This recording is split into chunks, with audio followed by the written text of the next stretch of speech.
So moved, Mr. Chair. I second. All in favor signify by saying aye. Aye. The ayes have it. Move for approval of the minutes, which are actually quite extensive. I would move, so moved. Second. All in favor signify by saying aye. Aye. Aye, the ayes have it. All right.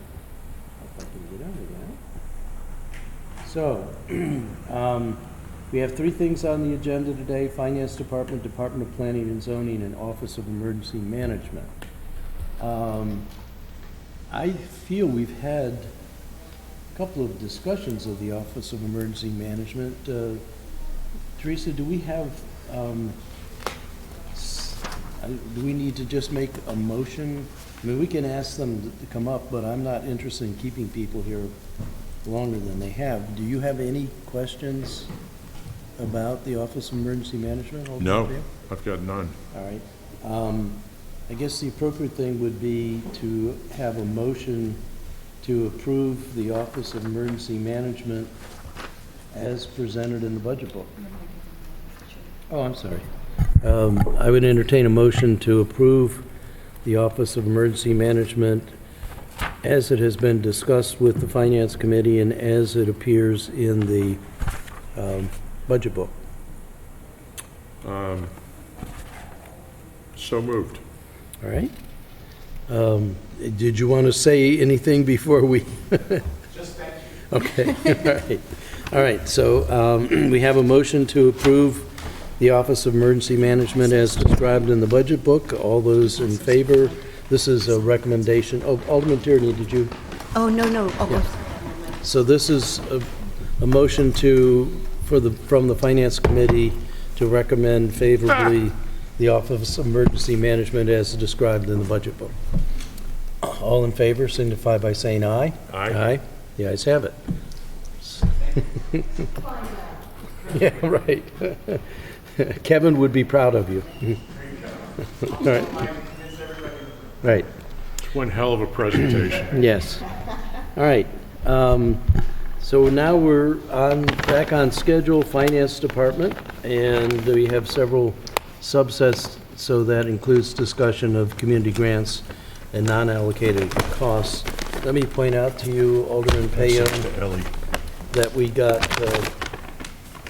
some additional materials from the Finance Department today, which includes the anticipated revenues and expenditures, and then fund balances. Okay, I don't think I was I given that? Do you have a copy for Fred?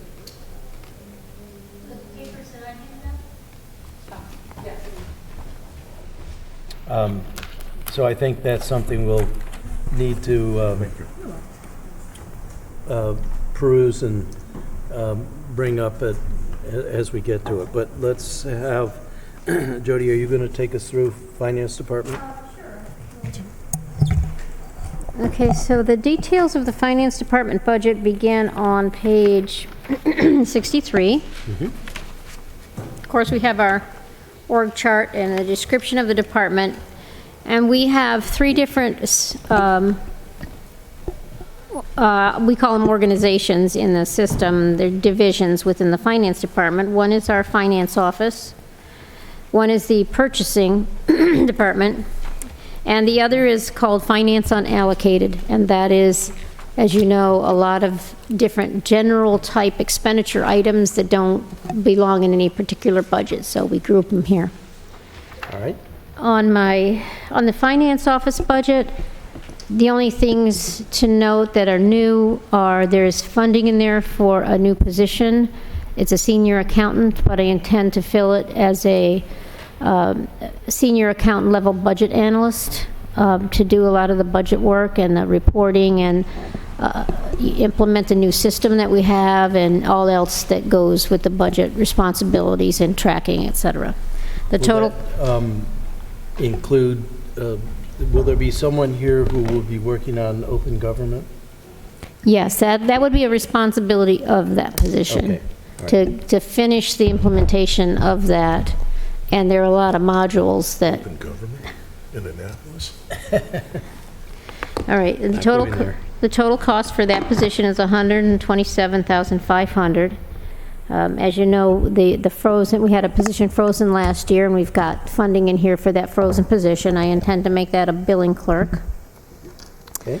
And there is $50,000 included in our accounting services line item for the audit committee to do various audit projects. And that's the only new things, unless you have any specific questions about what's in each line for that. So I'm looking at the table, the unallocated table, and we just got something from city manager. I've been basically looking at 18 to 20, because 19 for me still seems like a moving target, but the big thing that seems to have changed in that portion of the budget is the transfers. So we go from 5.7 up to 9.3 and then back down to 3.8. So I guess I'm interested Okay. in knowing. I assume then you don't want to talk about the purchasing department, which really has no changes. There's only 3 positions there. I mean, I skipped, then we can skip over that. Go I to the- assume purchasing department will be something that will be more topical when we get the revised procurement process, but otherwise, no changes there. right? Okay, no, So then the non-allocated section, yes, as you said, 19, you're going from 18 to 20 because 19 is a blip, and that's because for the budget process, there were a lot of smaller funds that in 18 were not budgeted. So as we opened up those as a budgetary fund, we are showing the balance for those funds as in the transfers out. Of the general fund non-allocated, we transferred those funds out. So that's what's making that number look unusually high. It's the splitting of those smaller funds out of the general fund. Okay, is I can give you. this like an aberration for 19 only, and then we're going to be? It is, and, okay, this gives a lot of detail I mean, about the it's $9 20 million, column. so It there's- is, and I can even give you what's in that Well, detail. Let me ask you, is there give you- anything we need to know about it? No, here, let me give you a real quicker answer. Sure. In 18, you were transferring money from the general fund to the parking fund. I'm sorry, to the transportation fund. So it's going to go down by $2.5 million because of That that. alone. Okay, that's the answer to the difference between, primarily the difference between 18 and 20. In FY '19, we established budgets for all of those revolving funds that were not budgeted and were offline. So that's why 19's number is so high, to initially set up all the funds you set up last year. That's the And crux of the fluctuation. And where do the $6 million or $5 million go to in the 20 budget? They're It's distributed in the throughout? handout that you have from me that says non-allocated and explains it in detail by Okay. bullets. Well, that doesn't add There, up. no, 1, 2, 3, 4. Because this is based on revised numbers. Capital I project, thought you were handing out a new pay-go. page. all right. No, I didn't. Okay, Ross. We have some corrections to the non-allocated page that I thought Jody was handing out. Right. So what my handout addresses is the corrected numbers for non-allocated. Okay. And if we want to move on to something else, then I'll try to get that printed for you and come back to it, so you Well- can Do you want to speak send to it it. to me and I'll have someone Why don't print it we- for mine? Why don't we just pick it up in a subsequent meeting? Okay. Okay. Yeah. It's, Alderman Pale. Thank you. I noticed that the contractual services appears to be a relatively high percent of the budget compared to most other departments. Now, I'm well aware that we have to hire an accounting firm to do the CAFRA Several firms. every year. The audit committee is conducting audits as best we can All right. in a particular department. Where does the rest go? I mean, All right, also so accounting within that, services? in that accounting services line item are a lot of things that are like accounting services, but they're more professional contractual items. We have our payment for the OpenGov budget software is in there. All of our banking fees are in there. We pay somebody to do the collection process for our unpaid personal property tax bills. Our arbitrage services, we have arbitrage calculations that are in there. We have armored car services that are in there. Of course, we talked about the audit firm and the audit committee's money. Where's bond counsel? The fraud, waste, and abuse hotline cost is in there. Bond counsel will have a small amount, $30,000 for bond counsel in there and $20,000 for financial advisors. And that would be stuff that would be outside the normal, that would be outside a normal bond sale process. We have to rely on them at times during the year for those things. Okay. So that's a lot of it. I've got a breakdown here of what makes up that 458. Okay.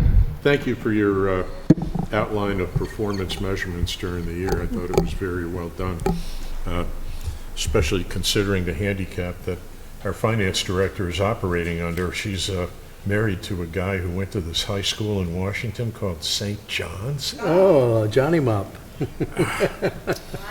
But except for that, she does a great job. All right. Now we're Question getting her judgment personal. maybe, but Hey, he's not here to defend himself. Yes, that's right. which is why I'm picking on him, of course. Okay. So we have on page 66, I don't know, Alderman Bayon, did you have, we've been through these things like the VIBA job. No, and she all more these. than adequately explained All the right. contractual services. So then there's the $4 million of the decrease in transfers from 19 to 20. That's what we've gotten the breakout for, Yes. the 4.8. You have to break out of what the 20 transfers are. Are, as current, in the revised table, which is why we're trying to get you a revised table, so Okay. you're looking, because in this original book, I had some things grouped incorrectly, and so it affected 3, maybe 4 line items, so we regrouped them, and we need to get you a revised table. By the way, why the jump in last year's budget in many of these categories, not necessarily overall, but I've noticed in several of the categories there seemed to be, percentage-wise, a fairly substantial jump. And I know you weren't here for, matter of fact, you weren't here at I all. was here for it at the end, so if you'll tell me what categories they are, I'll be happy to explain them. Well, I'll start with contractual services. Okay, health Jody just went over insurance, I mean, we're talking 30%, What page are you 35%, looking at? Yeah, what page are you on, What page are you Fred? looking at? 66. Oh, okay, I'm sorry. Yep. Okay, so health insurance, in fact, is decreasing, so I'm not sure what you're looking at. On page sorry? On page 66, health insurance is decreasing, Okay, that's, not increasing. you probably really don't have to explain that. I think we all understand So that. we're not expecting any increase in the rates next year at all Okay. per our health insurance consultant. What about contractual? I mean, it went from Contractual services under the 3.35 self-insurance to fund. 4.69 So- to then back down to 4. So the way we derive that number is the actuary for the self-insurance fund tells us what amount we need to have accumulated in cash Okay. at the end of FY '20, so a year from now. How much should we have on hand at the end of that year for the claims that they expect that have been incurred and they expect to be incurred? And then we start with 18's known number, talk about our revenue in 19, what we're going to pay out in 19, so that leads to how much do we need to put in 20, and these are the claims that the actuary anticipates. If we had to pay out all of our claims by June 30, 2020, we would be paying out $4.6 million. Now, we very unlikely will pay that out, but we need the appropriation that- should it come to fruition. Perfectly good explanation. I note on page 65, the debt service has increased tremendously from 18 to 19. I'm happy to say it does not appear to have increased from 19 to 20. Presumably, that is from, well, for lack of a better term, sins of the past, that we can expect debt service to increase, at least in general terms. In general terms, you can expect it to increase every time you issue bonds. The large increase between 18 and 19, and I don't know if you guys know this or not, is because in April of 2017, which was FY18, the city refunded bonds. That's right. Now, there had been an ordinance to refund bonds in the fall of 16, and we did a refunding, and then we did a second refunding from that same ordinance. Which in principle is not too different from refinancing your house or It's other debt not, that- but I don't know if the council even knew of the second refunding, because you authorized a refunding, we did a refunding, then they did a second refunding. And when they did that second refunding, much like refinancing your house, they decreased the debt in 18 and pushed it all out into 19. So last year, as we sat up here, when you all said to me, why is debt service going up $2 million? And I said, I couldn't tell you, I wasn't here, all I can tell you is it is tied to the amortization schedules. Well, that's why, because Yeah, okay. it got refinanced. And that was not an action that came before the city council to have an ordinance to authorize the refunding, as had happened in the prior. In the prior, there was always one refunding ordinance, one refunding. In this case, there was one refunding ordinance, two refundings. I thought we did have two refinance ordinances, but You I did mean, I not. remember doing it twice, but I may or may not have been a second ordinance. But it brings to mind some unease that I had during the time. It felt like, we did exactly what you said. We pushed it out in order to give ourselves some more current headroom, but it felt like I wasn't really comfortable with the bond council that we got. I mean, and we've been bouncing around. We've been going from go bonds to revenue bonds. We've been going to bans. Now we're contracting from that. It feels like, is this something that just changes with each administration, or should it be more So that's stable? not coming from bond counsel, that's coming from your financial advisors in Davenport. Right. I can tell you that neither Jody nor I think we wouldn't go with revenue bonds. We would just No, go we've with heard GO that. bonds. So it depends who your financial advisors are and what you're trying to accomplish. At the time, my understanding, a couple things happened. One, my understanding is the FY18 budget, as it was introduced, had some errors in it, so you guys needed to cut expenses, and the way you did that was refunding your debt. Right. And pushing it out into the next year, which is why 19 went up so much. Reduces the Reduces 18. payment, Yep. but it extends Shoves the it length out. of the debt. Yep, And exactly. the overall cost goes up. So that's what happened. Is it Which in is- those which is subsequent what years, happens when which you is why you see refinance that your go house. back up Well, again. unless you don't borrow more. Unless you take out the same, you don't borrow more to fix your No, porch, understood. right? So that happened in 18. My understanding is you did revenue bonds because you were trying to get it out of the GO debt ratio. Okay. Yeah, and that It's also- not what I would have done, but I wasn't here, so Right. Well, So, it was, but that was, it seemed to me a bit of a artifice. We were counting, our ceiling only refers to the go bonds, and that we were told revenue bonds aren't part of that, but it's still outstanding debt. So I guess one of the things that I would feel, not for budget afterwards, but I think we do need to discuss the overall philosophy of how we're issuing debt and kinds of debt we're issuing and where we stand. And then we can get into some of that. We issue debt, but then we don't use the money and all of those sorts of things. I think we need to catch up to, I think really just to get the sense of you and Jody Okay. on what we're planning to do. I'd like to clarify that the bond, our limit that we set, we talk about 10% and 12%. That's related to general fund GO debt. If we had issued revenue bonds for general fund purposes, that would be in there too. But those revenue bonds were water and sewer. Right. And they're part of the water and sewer funds, and the payback is through those funds, so you don't see that there. So whatever debt we're funding through general fund property taxes and other revenue sources, that would go into that 10 to 12% limit and Do we be have any counted. bans going on right now? We have a Bands line of credit that's still in place. We have drawn down not $2 million yet on it. It was a $5 million Bands line, and that will be turned into long-term bonds in our next bond sale. Okay, right. I just have a quick question. Yes, Ally. Thank you. The top of page 66, that paragraph is really a genesis of this budget stability that you kind of, that you introduced this year.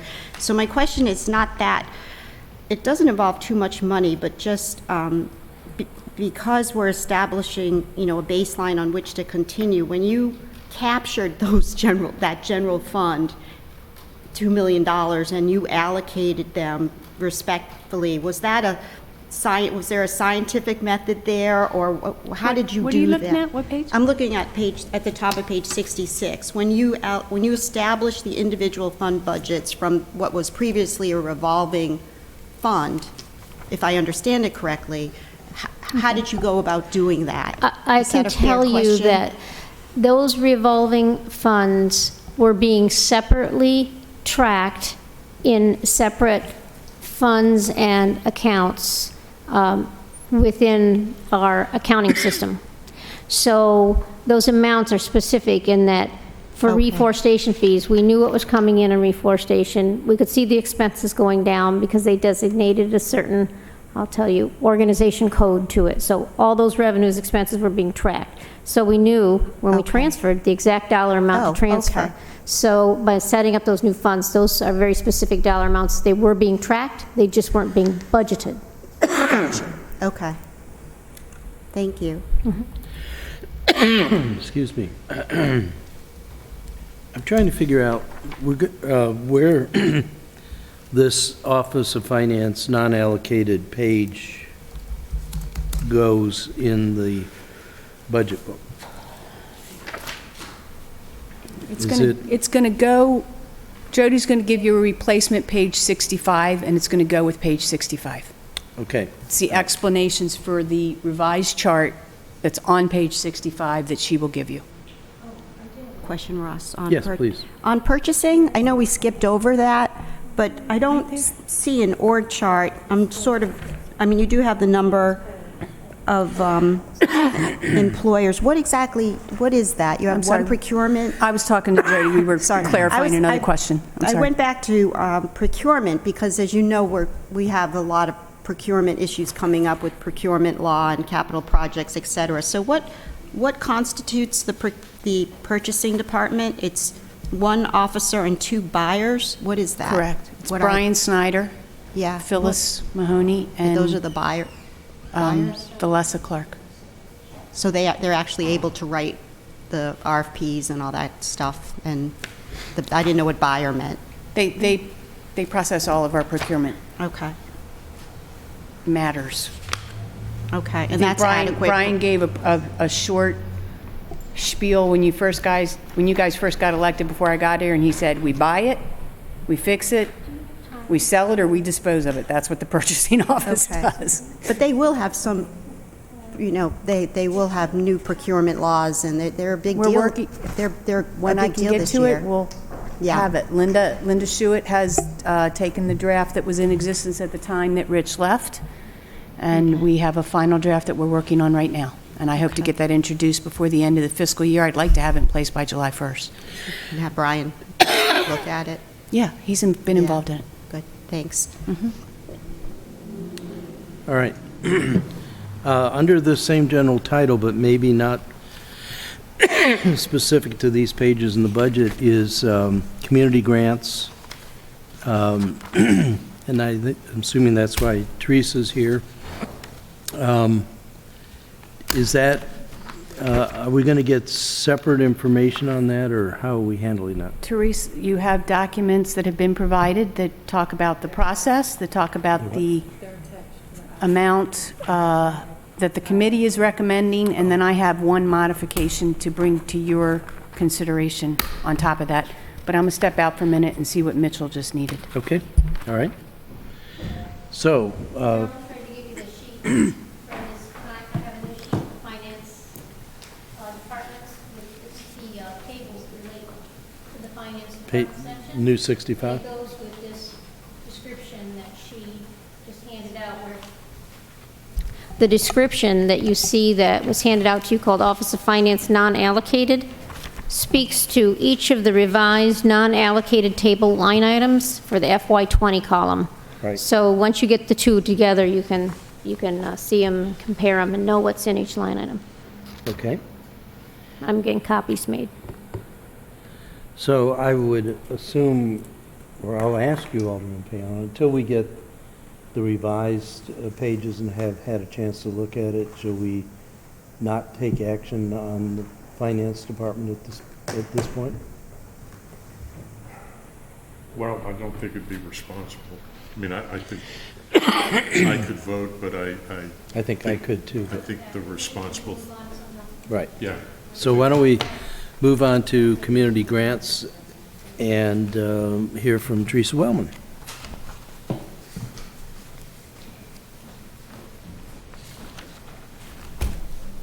Good morning.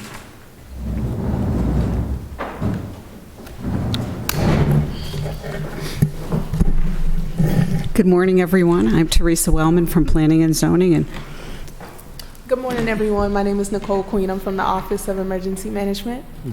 Good morning, and I'm Patty Norris with the Napa Police Department. so Can we put in a procurement for a third mic?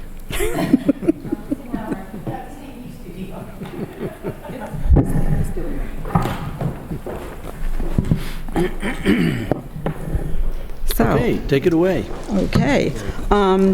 Jody had asked me to fill in for Nicole on the community grants since I had done them before.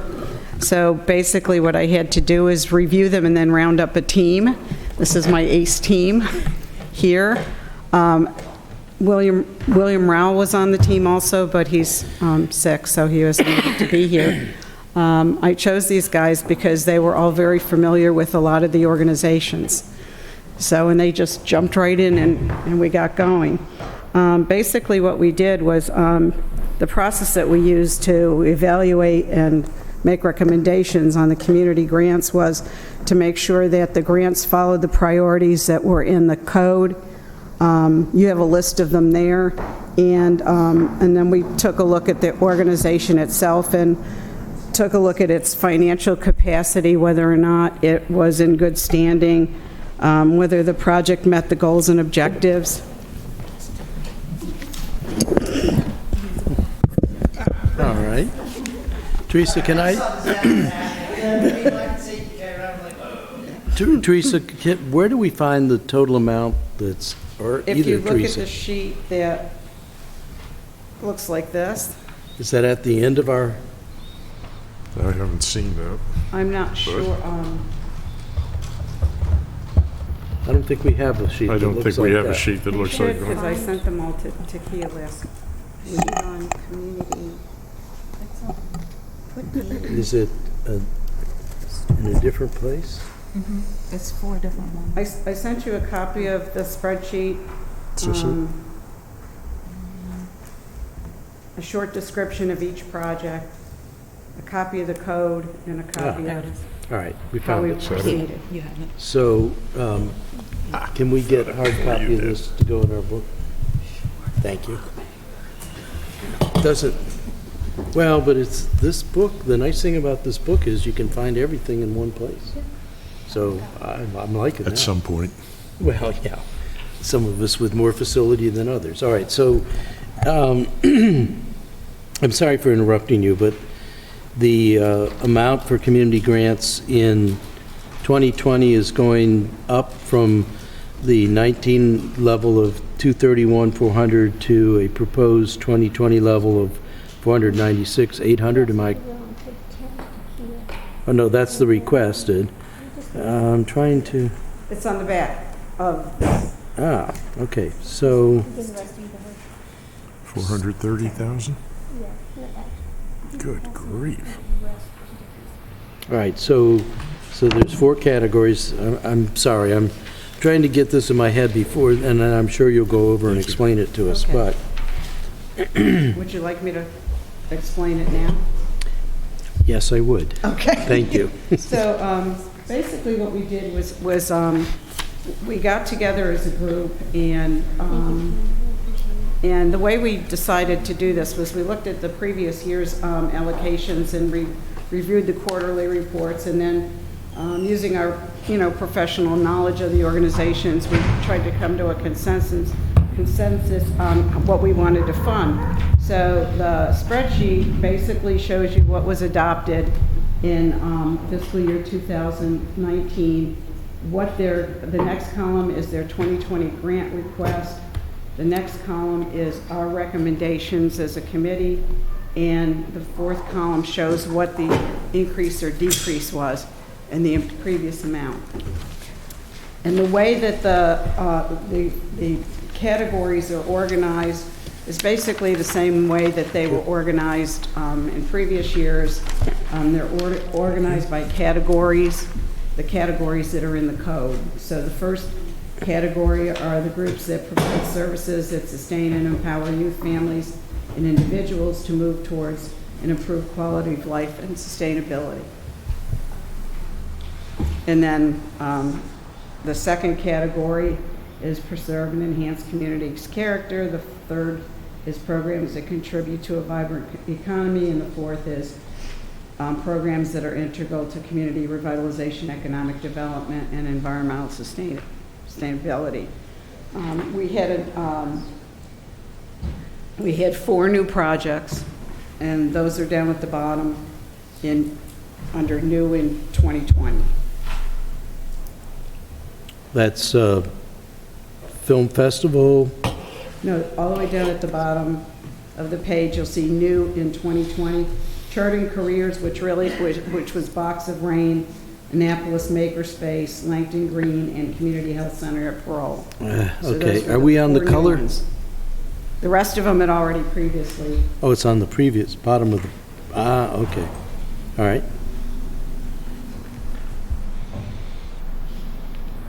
All right. Thank you. So how would you like to proceed? Well, my first question, just to go to the heart of it is, has Alderwoman Finlayson seen this? She got a copy just as you have. Okay, all right. She usually has, I'm sorry, I can't hear you. Unless she looks at the agenda. yeah, she will. I emailed everything to you. Okay. All right. So I have relied heavily on her judgment in the past and assume we'll be there again. So, but this is your report from the committee, so let's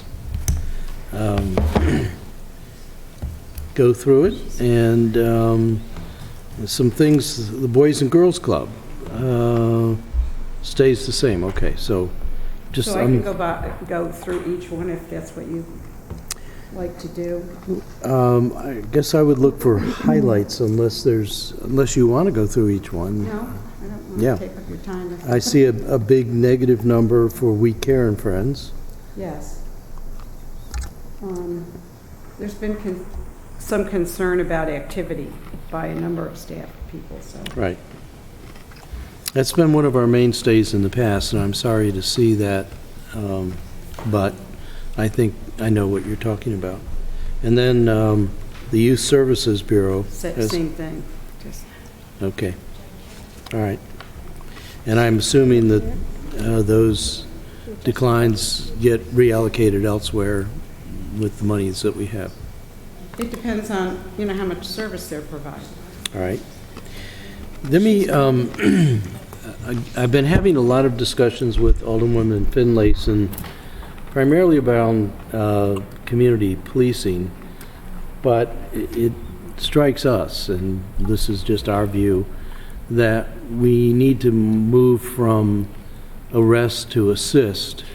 And once Sheila and I started thinking about that, we started thinking about how do we really assist. And my sense, at least, I won't put these in Sheila's mouth, is that we basically are referring to entities outside of the city and either into these kinds of groups or to the county services. And it won't be a topic for this year's budget, but or maybe it will when we get to talking about police, but I'm assuming if we really are going to make a big move, transition, presumably after we get a new chief of police, that's something that we're really going to be thinking about in the future. Apprehending people, giving them a record does not seem like a positive thing. Collecting people and getting them to places where they can get help seems to me like a much more positive thing, but certainly not a cheap ticket. So I guess we'll talk about that with police, and maybe that'll make a difference in out years in terms of the amount of things that go into these community grants. All right. So just being a person who looks at national accounting, either gross domestic product or national health or whatever, I tend to look at changes, big changes. Are there people that were in, I see one here, Community Action Green Summer Workshop, that's gone now, is that the? They didn't apply. Okay, so the blanks are where the people didn't apply. Correct. Okay. So Alderman Arnett, I want to bring one thing up to you. So this was part of the transition when Nikki Pletzer left. Mm-hmm. And she did a good People had job. submitted their applications, but Nikki had not processed anything by the time she left, and then it fell on Teresa Wellman and this committee to do that. Mm-hmm. One of the things that didn't happen was nobody reached out to the organizations that had got money in the past and said, hey, where's your application? Yeah. Subsequent to the deadline, we did receive an application from Seeds for Success. So you'll see that they got 4,200 last year, and actually I think you may have double counted that, so I have a question on that. But they got 4,200 last year, and there's nothing for this year.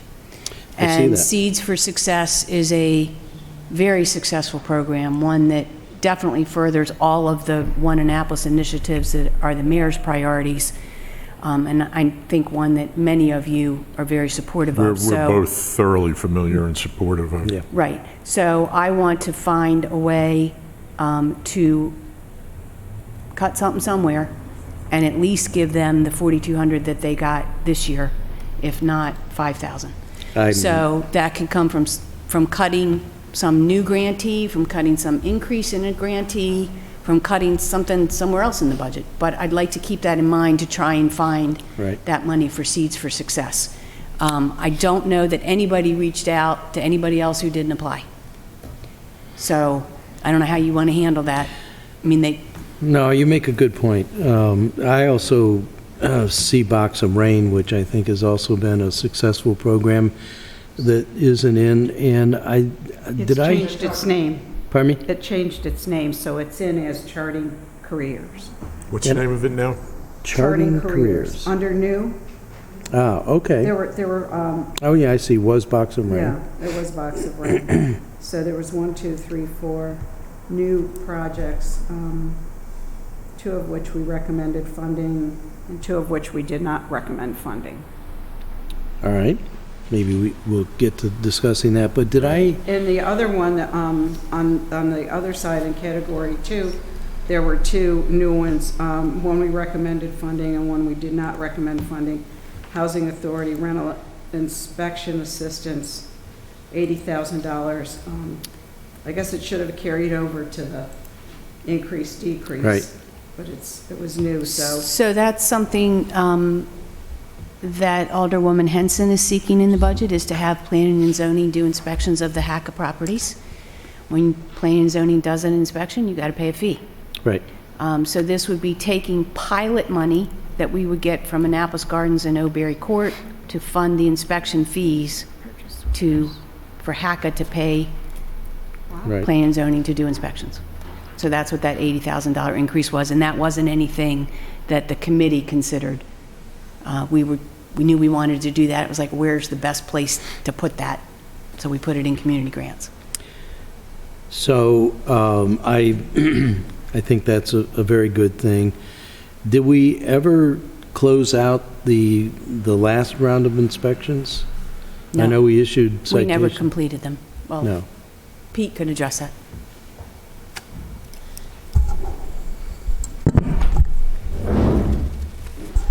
Short answer is no. We got through about half of them and didn't complete the other half. And then the ones that we did complete are up for a renewal.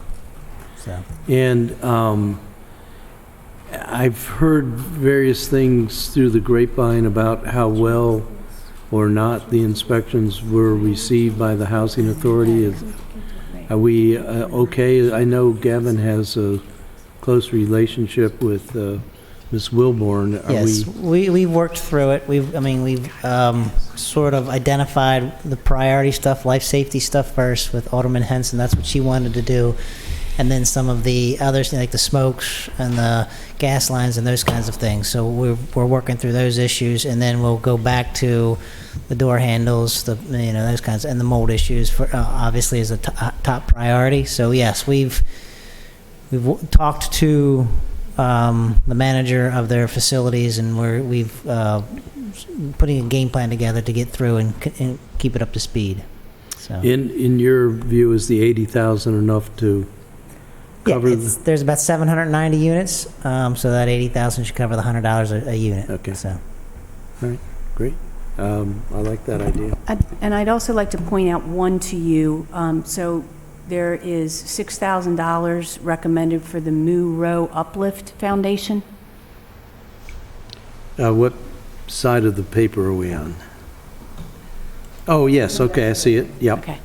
So the Moo Row Uplift Foundation is a fraternal organization, and with Asbury Methodist Church, they plan to renovate 2 rooms at the church to create a conference center and meeting space. It is a venue for community and business activities, Annapolis Film Festival, the opera, rehearsal and performance venues, soup kitchen, etc. I know when I was at the county and they were doing community grants, there was a community grant request to renovate a room at a church Right. to be used for a child care facility that might have even been free, I don't know, but it was open to everyone. Right, And the Office of Law, under Linda Schuett, said you cannot use taxpayer money to do a capital renovation or a physical renovation at a church. right. So I want to ask the Office of Law whether this is permitted. The other one you have is the It was an backpack. issue, that was the same issue last year when they applied, and we didn't give them money. I don't remember that. Did they apply last year? Yeah, I don't know, I didn't have the grants last year. no, Okay. because, and I was actually Alderwoman Finlayson who was kind of skeptical. of- Yeah. So I want to check that out. If it's not permitted, there's your opportunity to fund Seeds for Right. Success. Yep, The other one that's connected to a church is the Backpack Buddies with Heritage Baptist, but that's not a renovation of a building owned by a church. That's funding food that's distributed to the needy.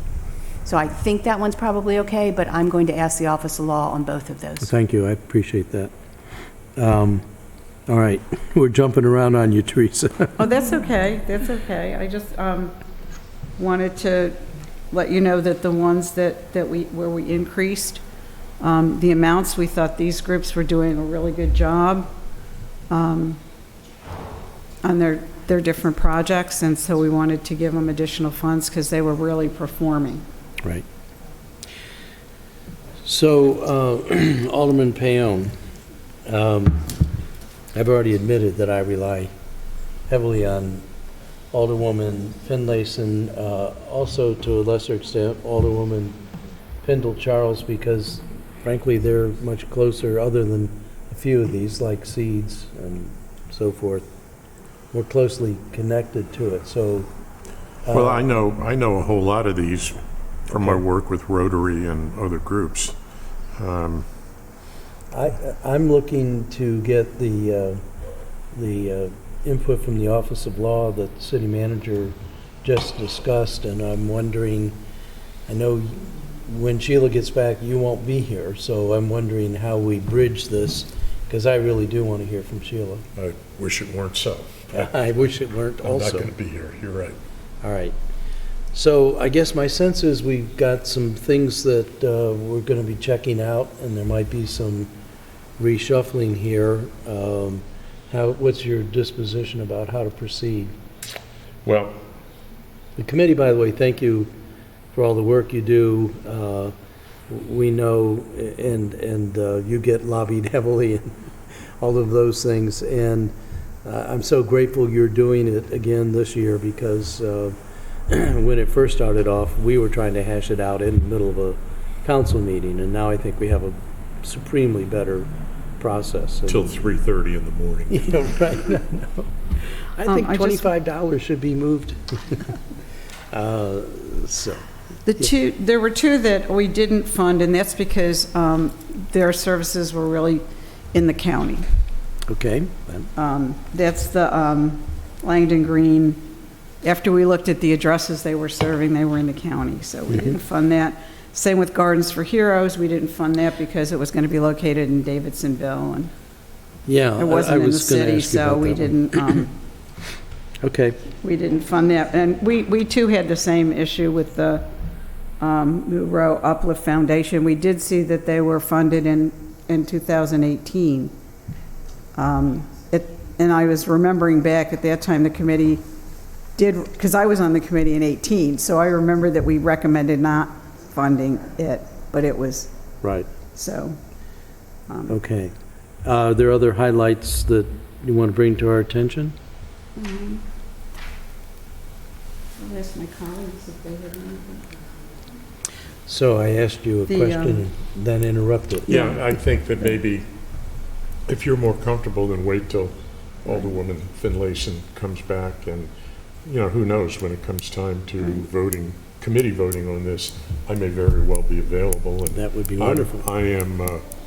I'm fairly comfortable with not necessarily with the numbers I see, but with, what they have done here. We did want I to, think I know most of these groups, and, I'll say now what I've said 100 times in years past, that they're all great groups. I wish that, if I were a billionaire, I'd fund every one of them, but I'm not, Absolutely. and we won't, but, I am happy with the increase in the dollars. I think that we get an incredible bang for the buck for a lot of these programs, not all necessarily, but you gotta, but these are filling in services that we just don't have even the structure to do, let alone leverage. This is the leveraging.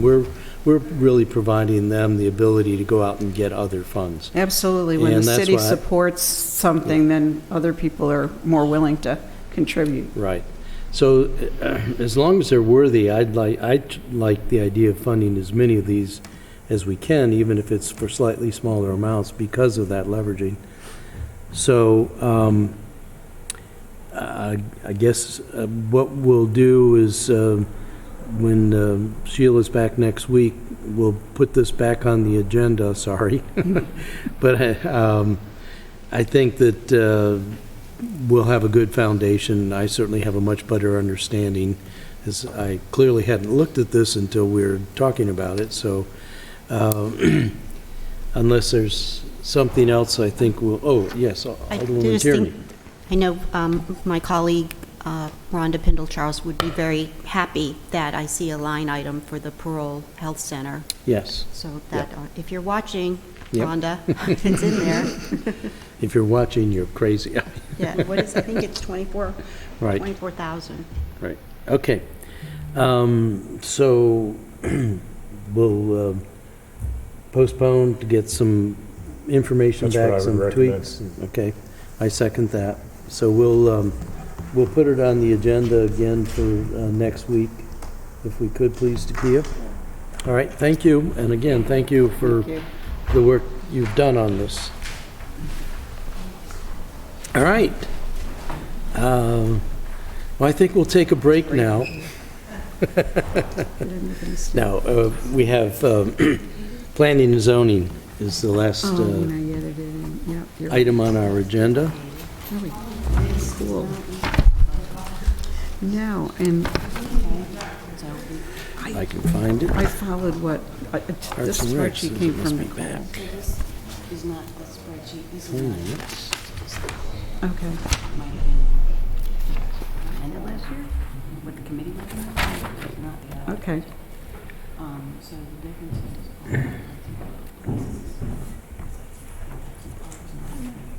Okay. Is double counted? Okay.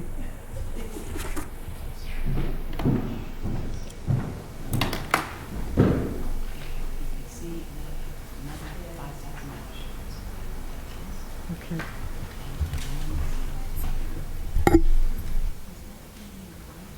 Does your wife like to call you during meetings knowing that you can't take the call? Yes. And she knows that I take a certain amount of delight in going. My mother does it, and she will call her 5 times. I know. You know, I pay the bills in our house, but I don't. what happens to be my duty. And so I said, I tell you what, could you do me a favor?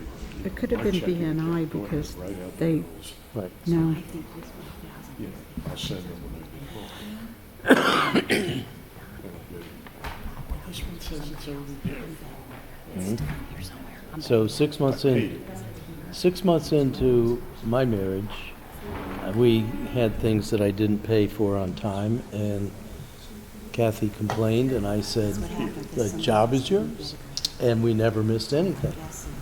That's similar to what we did.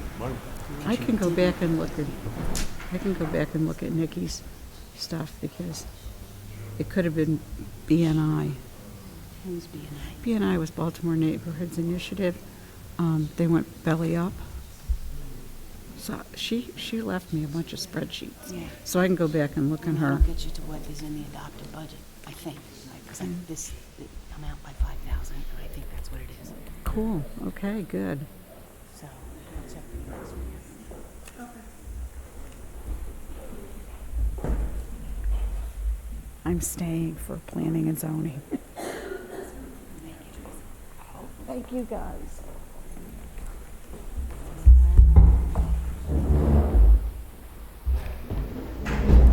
Good afternoon, Pete Gutwell, Director of Planning and Zoning, at least for now.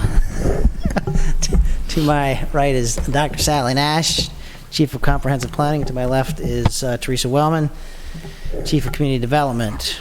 I'll just do a quick overview and then turn it over to questions, if that's okay with everybody. The department obviously had a busy year last year. Major work efforts, the big picture stuff was the Forest Drive and Eastport sector study, critical area map and ordinance we had been working on, CDBG grants. The Bowman project obviously was a big hit. We became a bronze bicycle-friendly community, and a number of different implementing new legislative initiatives, including the community input meeting, sign legislation, you name it. There's a number of different legislative initiatives.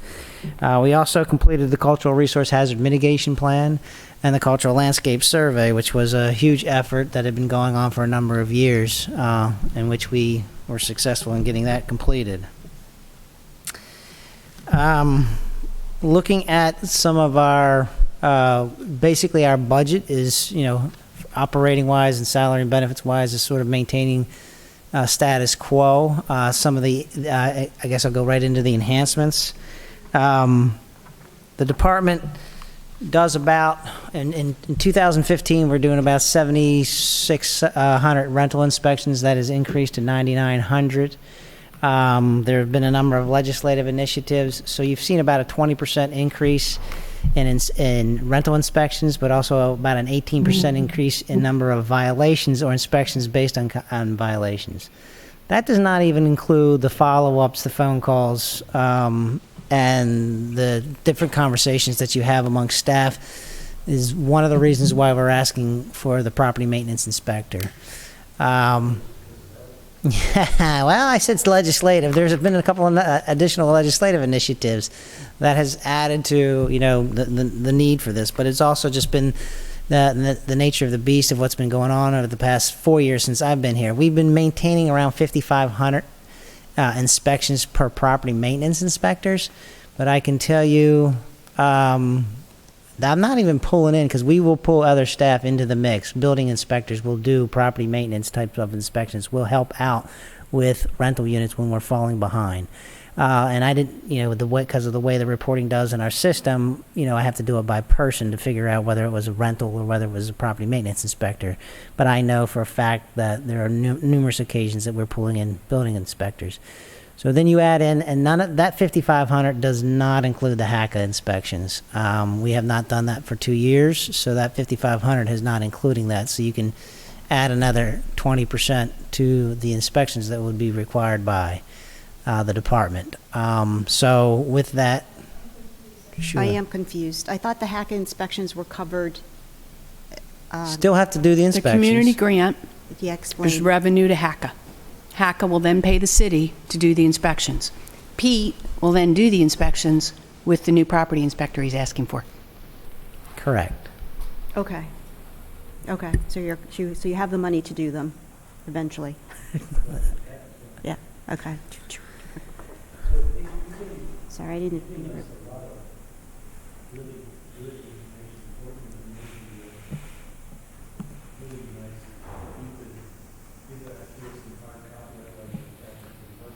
Okay, I can further elaborate, but in our enhancement sheets, a lot of that information is there, but I can elaborate further in terms of past years and previous years and what the number of HACA inspections would be. So In performance measures.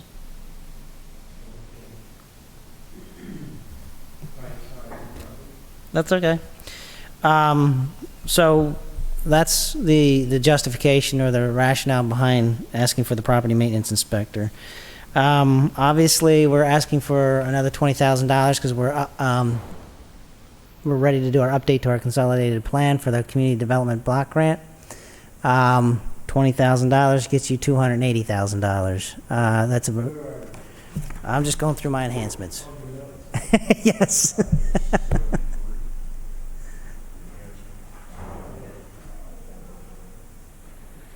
So that's a requirement by HUD to do every 5 years to do the consolidated plan, which outlines your strategic goals and policies and objectives for your community development block grants.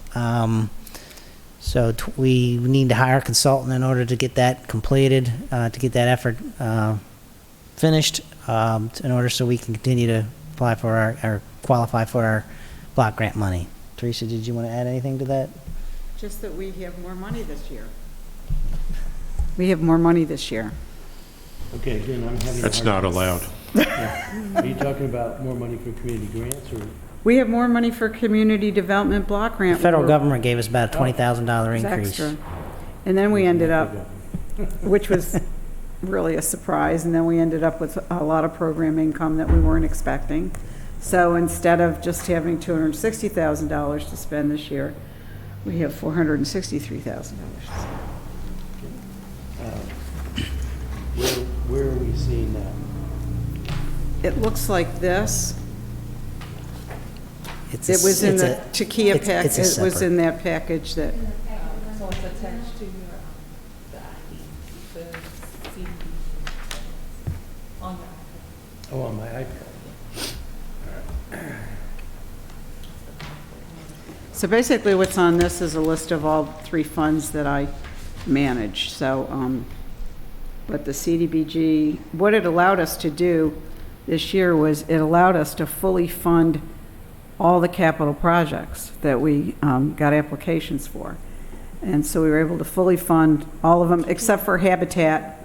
That's going to come on out of another pot of money, because it didn't meet certain requirements. Shoot, Mike, isn't it? I'm still trying to find that piece of paper. It's that. Go back to the one we were just on. I don't have it. So we don't have that. I sent it in that packet that I sent you. So then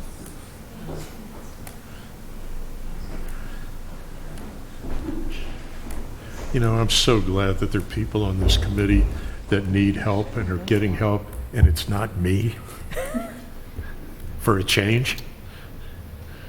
Yeah, we don't have it. I don't know, This. yeah, page that looks like that. This is the one you asked me to do, which shows all 3 of my funds.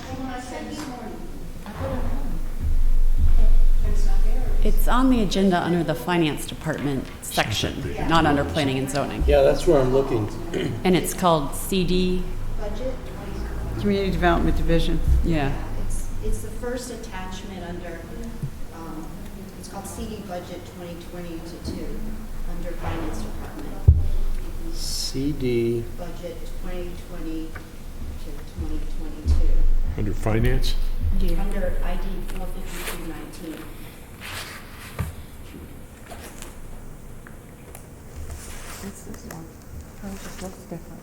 is it the same? No, it's different than the multicolored. No, Yeah. it's the Community Development Division's grants. I've got community development, but Yeah, no, I definitely Okay. don't have it.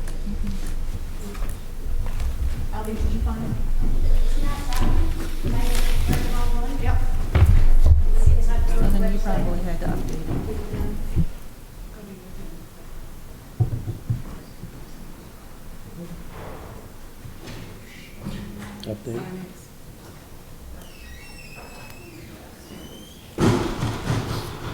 Ah, it just showed up. It's just needed to be updated. Okay. All right. We so- okay? it's like I spoke too soon.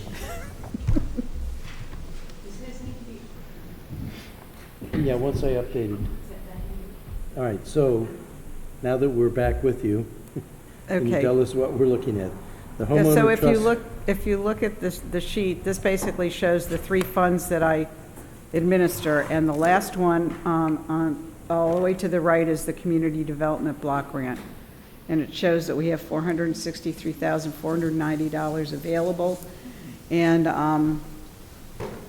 most of the projects are on the back.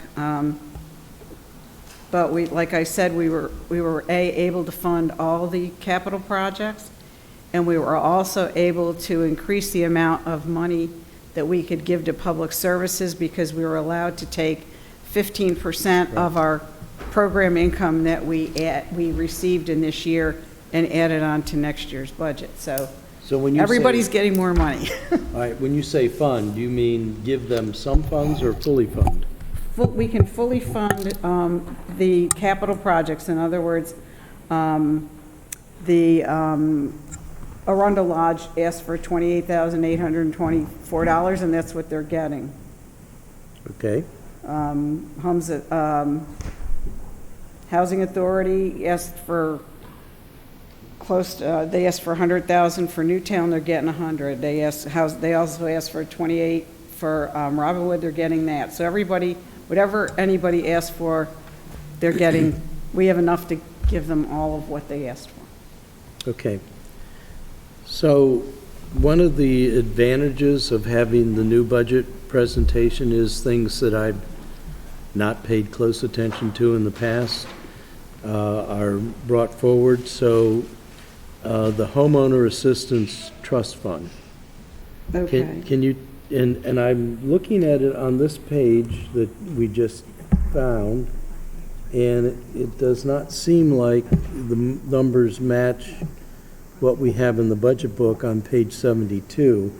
There, the amount of money for 2020 is $849,338. Ross, in my corrected pages, the front 4 pages that I gave you this morning, Right. we have corrected that number, and we're going to have to, Okay. the amount of homeownership is corrected to the $700,000 number. I So- believe. We may have to so- be coming with an amendment for that. All right, so page 72 needs to get replaced? Yes, I didn't, when I did my replacement pages this morning, I didn't go back into the back sections and reprint them. I just did the summary schedules up front. So eventually, yeah, you'll get replacement pages for all the detail in the back. But can you just give me a general description of what the homeownership assistant trust fund is? Sure, it's a fund that's funded with the MPDU fee and lieu. With the, oh, yes, MPDU yes, fee yes, and yeah. lieu. Right. Okay. We get that much money? We just we've- did. We did, A big check just recently. yeah. Okay. Yeah, took a while, but they all All right. came in at the same time, almost. So basically, what we're supposed to use that for is home ownership opportunities for people. So the home ownership opportunities that we're using it for are, or we can use it for owner-occupied rehab. So we're working with Habitat for Humanity in the Clay Street area. There's 5 rental units that are available for sale. We're going to work with the owner and do them one by one. We'll loan them the money to buy and rehab them, and then when they sell them, You did, you explained that. okay, yeah. No, I mean, I remember earlier. Oh, okay. Yeah, So okay. what else would you like me to? Well, so we've got 400,000 for Habitat, we've got 100,000 homes at the Glen, 200,000 for owner-occupied rehab, 19 for more homeowner-occupied rehab. That's the administration part of it. So that is that should total to 728, all right? So the Habitat were the rehab of 5 different units. These are loans, and then they pay it back. Yes, it'll go back So- into the fund. So those funds will go out and come back in. What about at the Glen? No, Excuse me. those are settlement expense costs to help people buy their townhomes. Okay. Is Same there with, anything yeah, we we've should had our be? first The settlement. the numbers are what you're showing us. Is there anything that, And the owner-occupied housing rehab program is just our housing rehab program.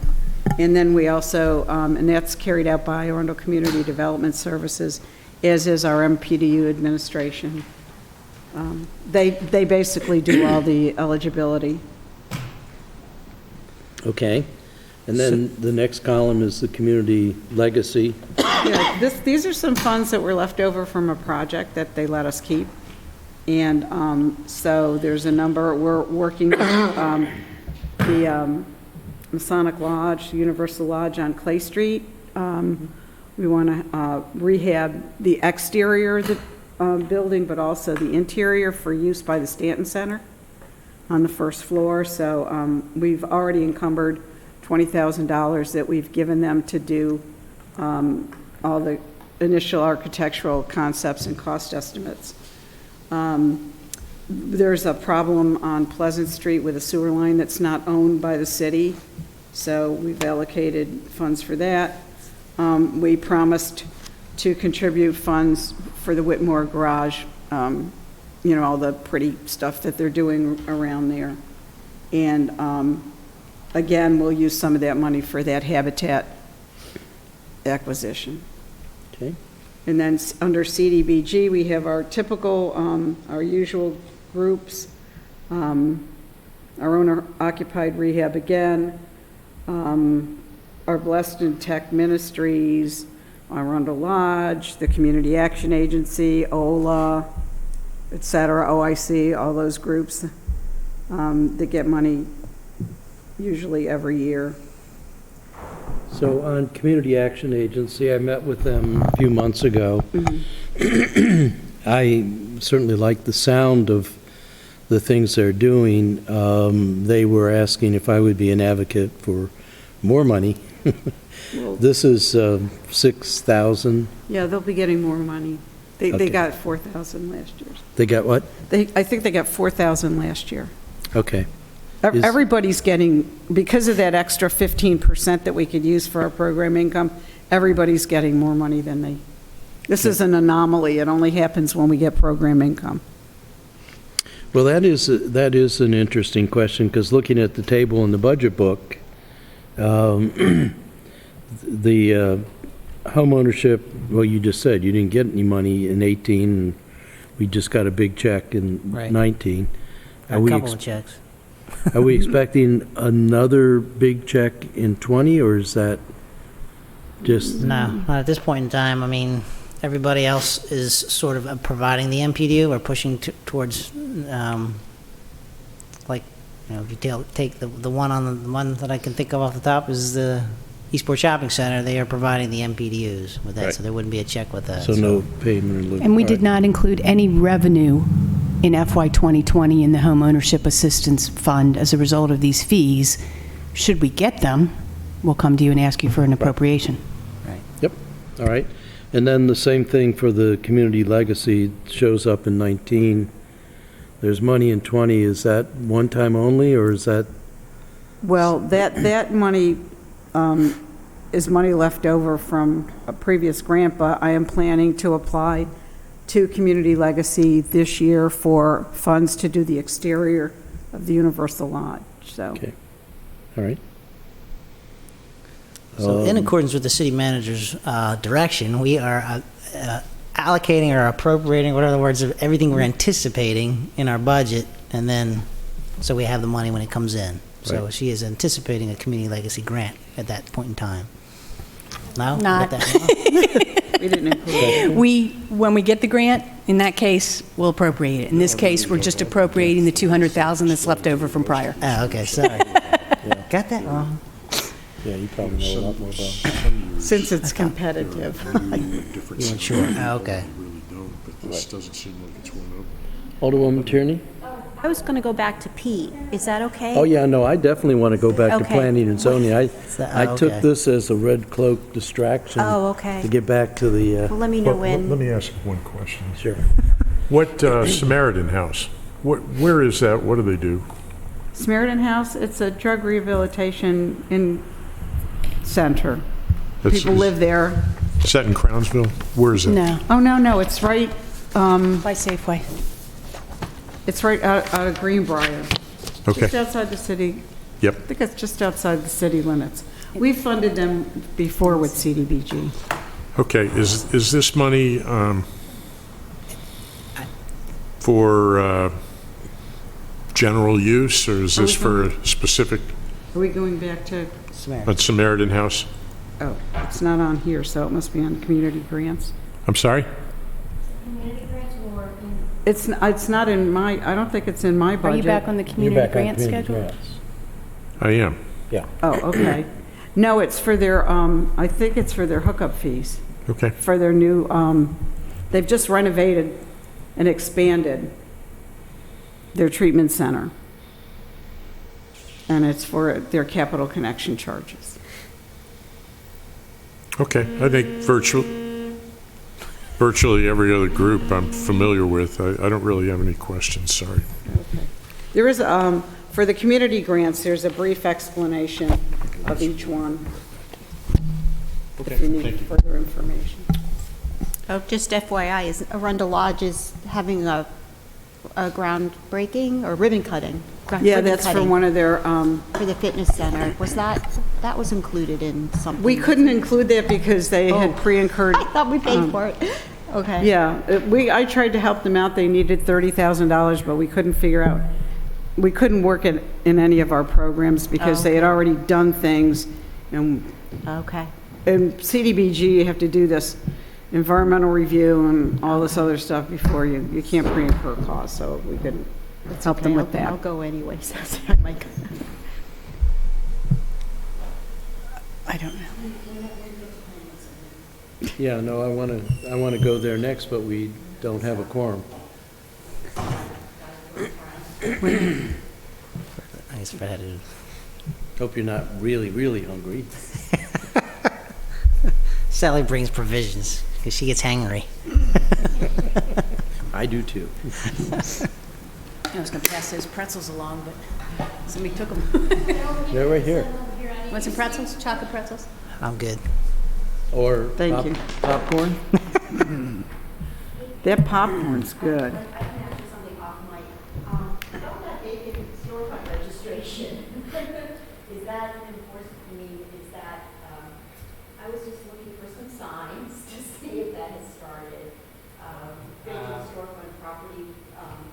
registration has started. We have both our forms, we've got our checklists together. But, no, nobody's come in and said, hey, I need to register this. So have we, I don't think we're through that initial 6 months, they at least have 6 months. Okay. Because they can argue that they're at least trying to get a lease or whatever, so we have, since the bill passed, we haven't gone 6 months.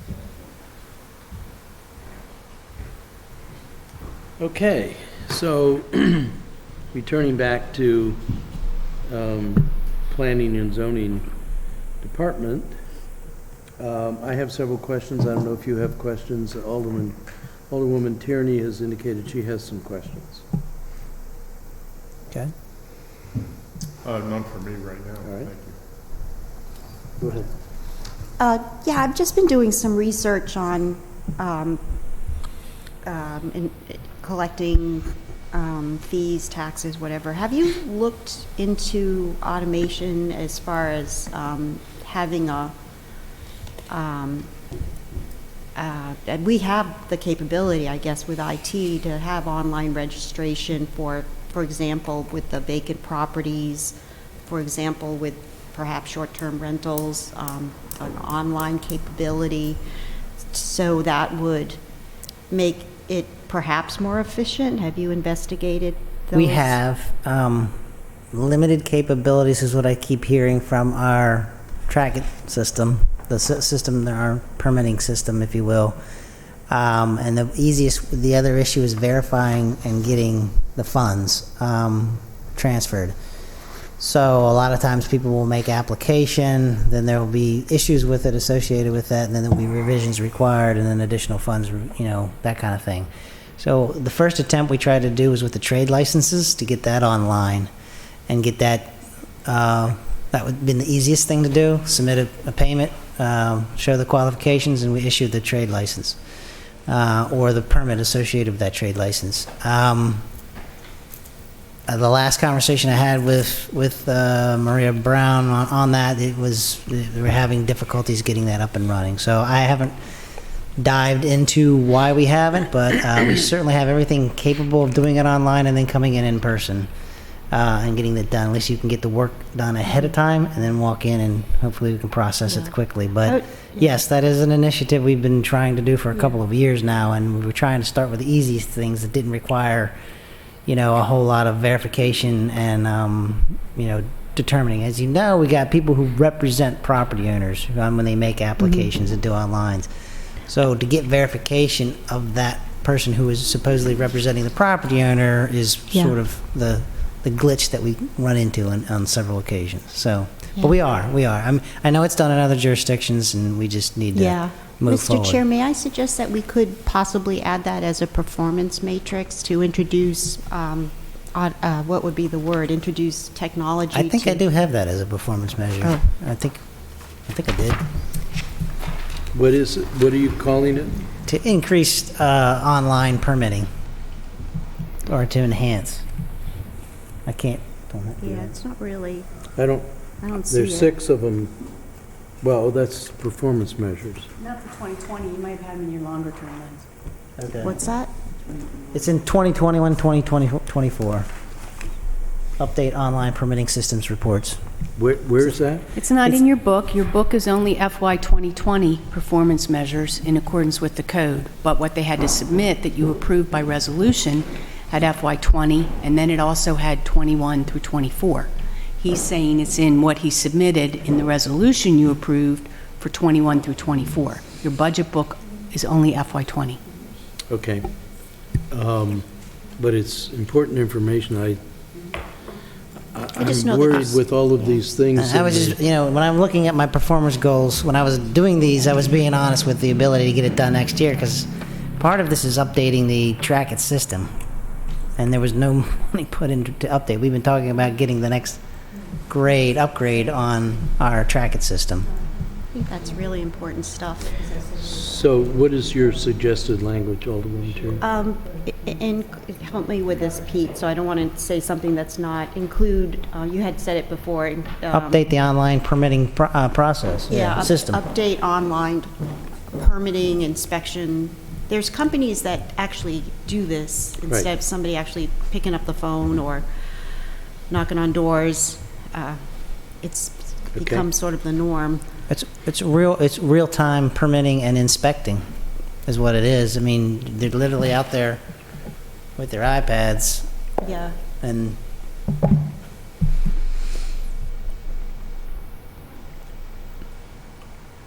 Permitting and inspecting? you could do that, yeah. We have the capabilities of doing the inspections. It's just we need the updated software because it's clunky on the iPads right now. Again, another technical term. Clunky thing again.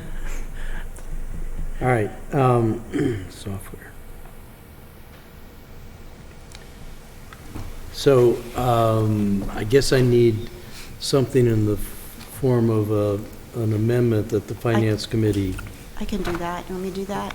yeah, if you would, that would be helpful. So I want to return back to the basic body and the description, and I will flip back and forth to money, but we say long-term planning, I'm on page 69 in the first paragraph, which subsumes a lot of things, including comprehensive plan. And I'm looking at the budget summary on page 71 for the contractual services, which used to be $250,000, now seems to have shrunk. I guess my concern is, first of all, I know for my constituents, comp plan is a big deal. So I think it could be featured more heavily here, but also worry about, now we're going instead to an RFP for an RFQ. Is that out? And do we have people lined up for? For the comp plan? Yeah, That's done, yeah. Okay. Yeah, we have 4 firms on board. The reason why this looks like a decrease is just because the money, instead of coming from contractual services, got moved to a different pot called special programs, just to differentiate it from the other contractual services. So on programs that page we have. 71, Right. the second line, it starts out in FY19, the original budget's 314, the adjusted is 181. If you look right below it, the original was 141, the adjusted is 306. So special programs is moved. in other? It's in supplies and others. Okay. That's pretty important to know how much of this is supply and how much of this is special programs. So, let me see.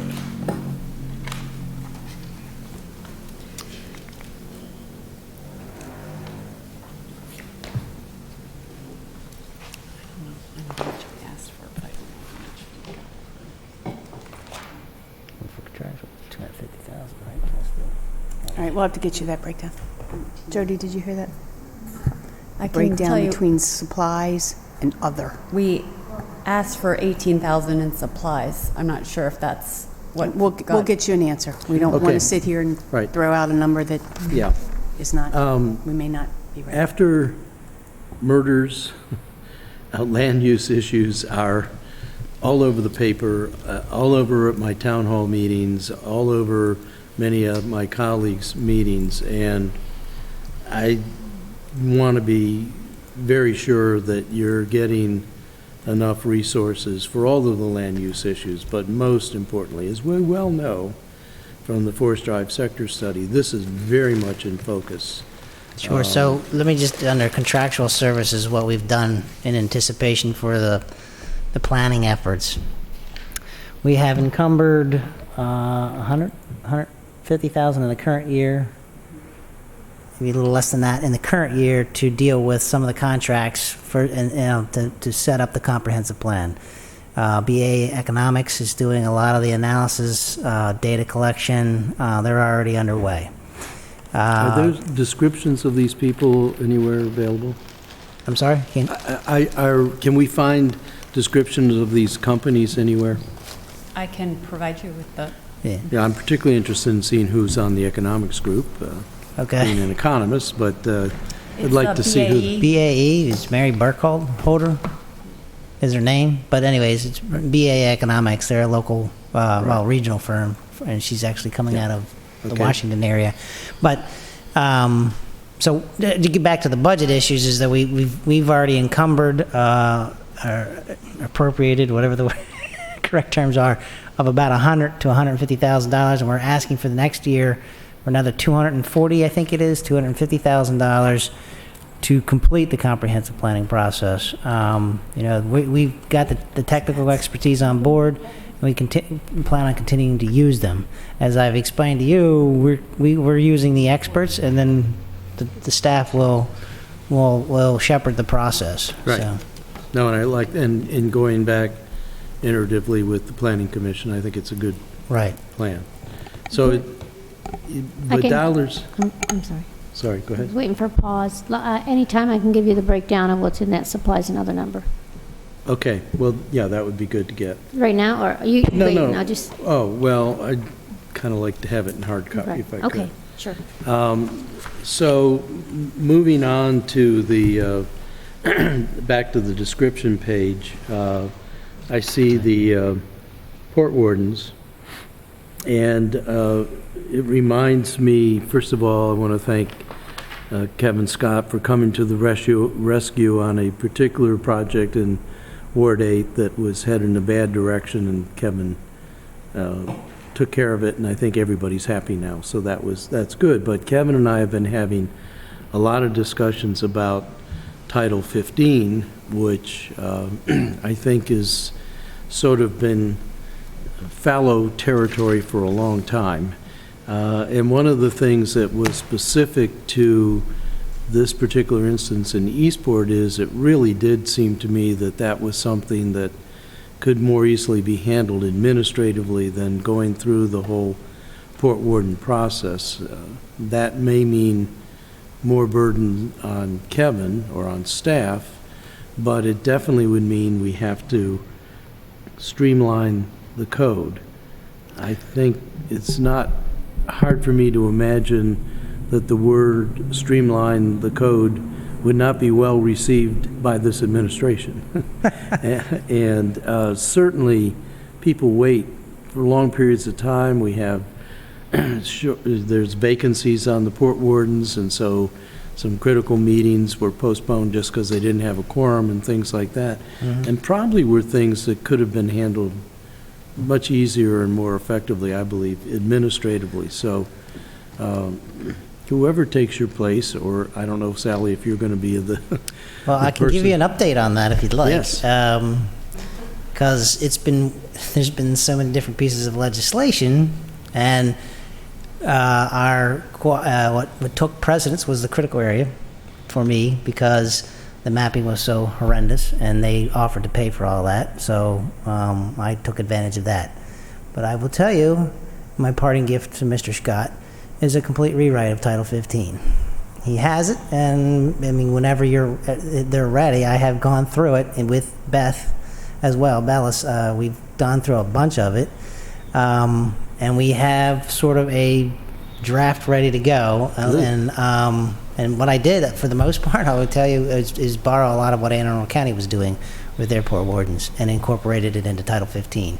So you are in good shape as my parting gift for that. Okay, well, thank you. If it We don't ever want to gets see the you light part, of day. but we'll take whatever gifts we can get. So, yeah, we have several meetings with the harbor master and ourselves, and I did this a while ago actually, but we got sidetracked on a whole host of different things, Right. trying to get them completed. So, Well, I'd be very happy to be a sponsor and get other sponsors for that whenever it's ready, but okay. I know Kevin and I talked about that just the other day. He goes, "I guess I should have done that before you left." yeah. The other thing related to that is I don't know where we are in terms of harbor lines. Well, that's part and parcel to it. Okay, it is. All right. So we're are we having virtual harbor Remember, lines? Sean Wampler did a whole effort Yes, prior you to did. the new administration coming in. We did a whole effort of getting new data and data points on where all the piers were and the pilings. Right. So That's And we teed had up a too. Aerial view in February? Something like that, yeah. That had to be mapped to. All right, okay. All right, so I'm glad to hear that, and I hope we can get that cooking as soon as possible. We have been, I'm turning to page 70 now, and it's not on page 70, but we've been having discussion on the Finance Committee and with some of the colleagues on the council about the reorganization. And one of the things that strikes me is missing from my lexicon, and I think might be one of the confounding factors, it feels to me like there's two different things going on in terms of economic development. One of which is, in my mind, sort of a liaison function, an outreach from the administration to help people with their permitting process, locating, all of those sorts of things. Another part, which I'm much more zeroed in on, is analysis that goes into economic development. So if I ever finish my comments on the Forest Drive sector study, one of the things that I am looking at in terms of development is I think it has a supply side component, which I think most of our development is driven by supply side, and a demand component. And it seems to me we really need to understand, is there a demand? And if there is, how much demand, and the demand for what? So I feel we need to get in much more deeply to what we want to accomplish. And you and I have talked about this, Pete and Sally, we have too. And that's where I think when we go from a study or a proposal into actual implementation, the mayor has often said that he wants to see businesses develop that are not auto-centric, basically that we're not going to bring in a whole bunch of cars and people commuting in, which I think is an ideal thing. But I have some questions about how that can occur, how do we incent it, how do we direct it, how do we command it, all of those sorts of things. I don't know if you look at the Esri data, and please don't ask me what that stands for, but they do analysis, and they've done it of Annapolis, and they're predicting that we're going to have a population decline. So I have some real questions about if we're developing new space, how is that squaring with decline? The whole reason for mentioning this is I think there is a need for analysis. That's the same song I was singing when we had the Economic Development Corporation and when Dick Israel and I proposed the Department of Economic Affairs and so on. So I guess my question is, with the reorganization as it's proposed, which would move 2 economic development positions out of planning and zoning, one of which is vacant, the other which is currently more focused on small and minority business. Who fills that void, particularly as we're getting into the comp plan? How are we going to be able to fill that void if we move those 2 functions over? There wouldn't be a void. It would just be more coordinate. It would be a continued coordination effort. As you know, right now, economic development spends 2 days in the county just utilizing their resources and working with them. If the economic development position was in the mayor's office, there would just be continued coordination with the mayor's office, and it would be simply just a hierarchy of who they report to. But the coordination effort, particularly through the comprehensive plan, this is not the department, as I said before, this is not the department in the work session. This is not the Department of Planning and Zoning's plan. This is the city's plan. Right. So it's an all across the city department's effort.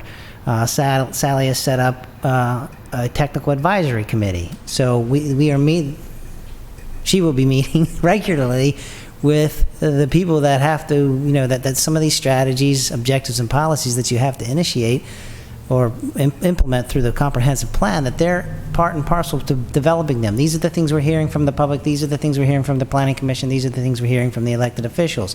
She will go back to them on a regular basis and talk to Public Works, Economic Development, Mayor's Office, whoever, to discuss what the thoughts and ideas are going on from a policy level standpoint as to how to implement those things. That will continue through the implementation phase. I mean, and who would be the responsible party associated with that? So there'll be a continual coordination effort on those activities.